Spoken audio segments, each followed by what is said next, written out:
Okay, so we're doing Hypertufa flower pots today. I have the pre-mixed bags, one for everybody.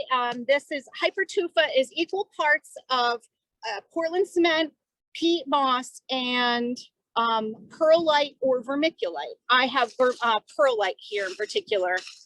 When you mix these things, you do want to make sure you don't inhale, breathe in. So wearing your mask is really a good thing. You can create it, pretend it's like you're N95.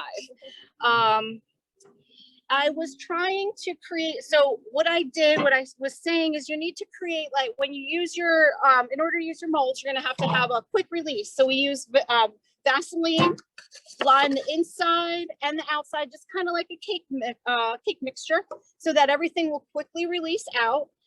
If you want to create a hole, like a drainage hole, I thought I was. So you need to have about an inch around between your two parts. So, this can rest in there. So when she rests her pieces together, she's going to want to know that she's about an inch or so there. I thought I did by putting a wine cork in there, but it got lodged in there. Yeah. I'm sure if I did something, I was trying to wedge it out, but it's concrete and I didn't really want to break it. So those are some things to consider if you want drainage. All right, so you want to protect your lungs, protect your hands if you want. You're mixing all the three ingredients in the bag, breaking down any of the stems or sticks you might have specifically from the peat moss. You can even pull those out. Anything that's like super sticky.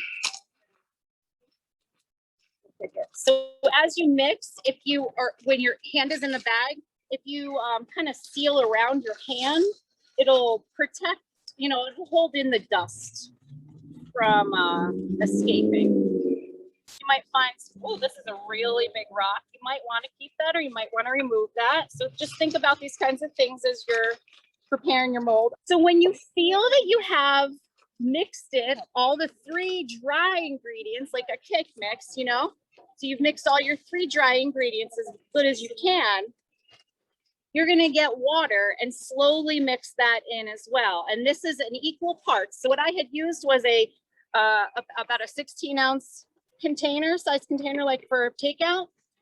1 part Portland cement, 1 part sphagnum peat moss, and 1 part perlite. Mix those into the bag. And then 1 part as well of water, slowly mixed in, so that less is more. You don't want it to get too sloppy. You want to be in control of the mixture of your batter, if you want to think of it that way. So now that's what you would do, is mix your batter. If you want to prepare your mold before mixing the batter, that might be a good thing, because your hands possibly will get yucky from here, and you might want to be just completely ready to throw your mixture in. So if you wanted to add texture too before you pour your mixture, you can use something like bubble wrap and perhaps put this on the outside. Well, you have to figure out how this will work. This probably would have to go on the inside of your outside container, so that when you pull the whole piece out, pretend that was here, it would show on the outside here. So that's really cool.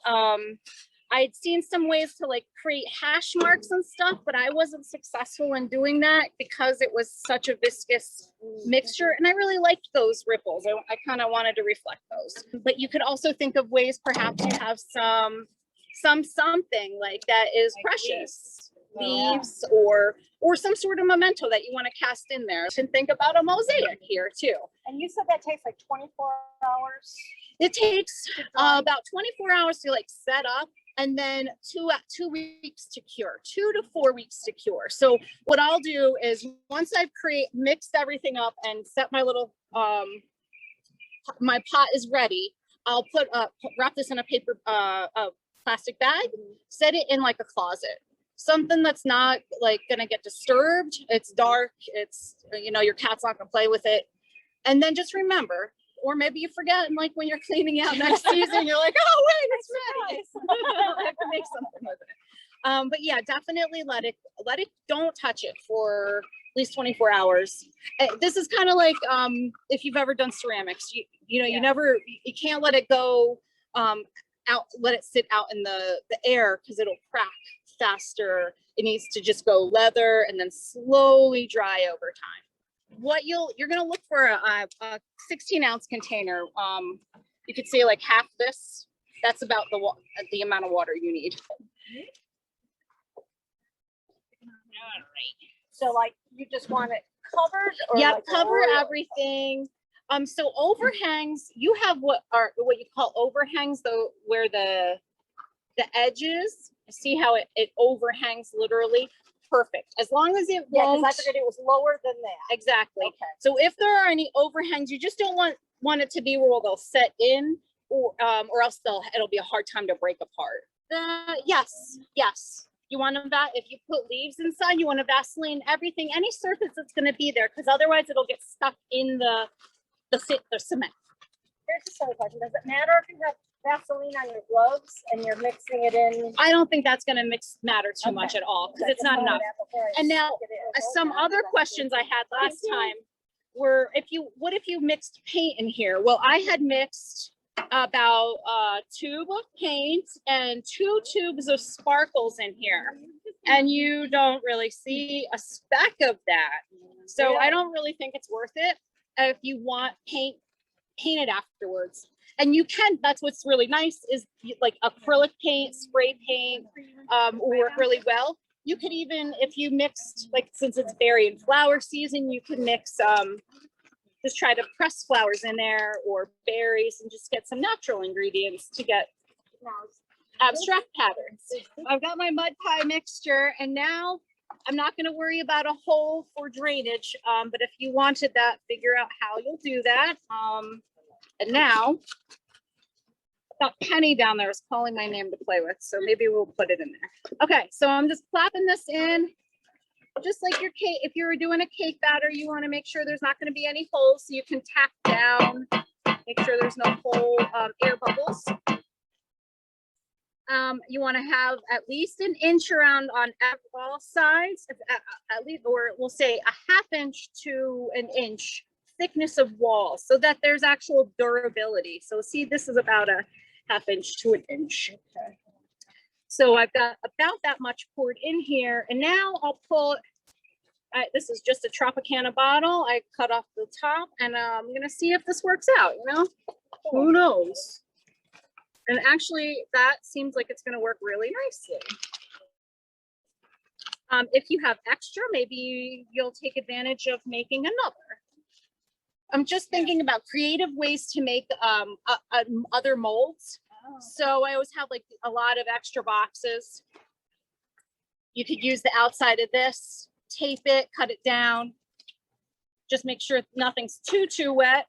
Or you can use this as a great surface protector too. So I'll give a little view of one here. Oh, without. Next door, yeah. There's a little way to get the texture on the outside of your mold. See, these are some things happening in class here. So I had actually an old terracotta pot that broke, that's cracked right down the side. I just flipped that over and made a really goopy batch of this and plotted it around the edges of it and sealed the top so that it's still a durable pot. It's definitely not going anywhere. So I've almost finished my full container. If you have extra and you'd like to use it, now's the time, because you've got it will cure. You've got about a ½ hour or so, I'd say, to work with the material. And, you know, if you add more water, it will continue to stay wet. So here's mine. I've got the top of my orange juice container taken off.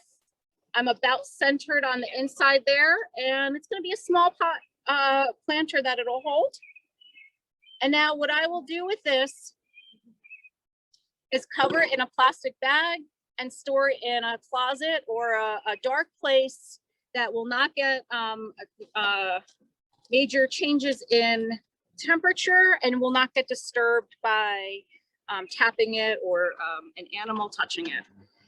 Let it cure for about 24 to 70 hours, and then you can take the plastic off. And then you can take it outside and let it cure for a couple of weeks out in the sun. When you do feel that it's solid and ready, you can then start to remove the mold parts. When your product is complete, you can then put some dirt in it and put a plant inside. And then if you would be so kind, please take some pictures and send them to me. I'm Erica at the library, Southeast Steuben County Library. And this is part of the Creation Station Makerspace. And I hope you have had a wonderful time. Thank you and take care.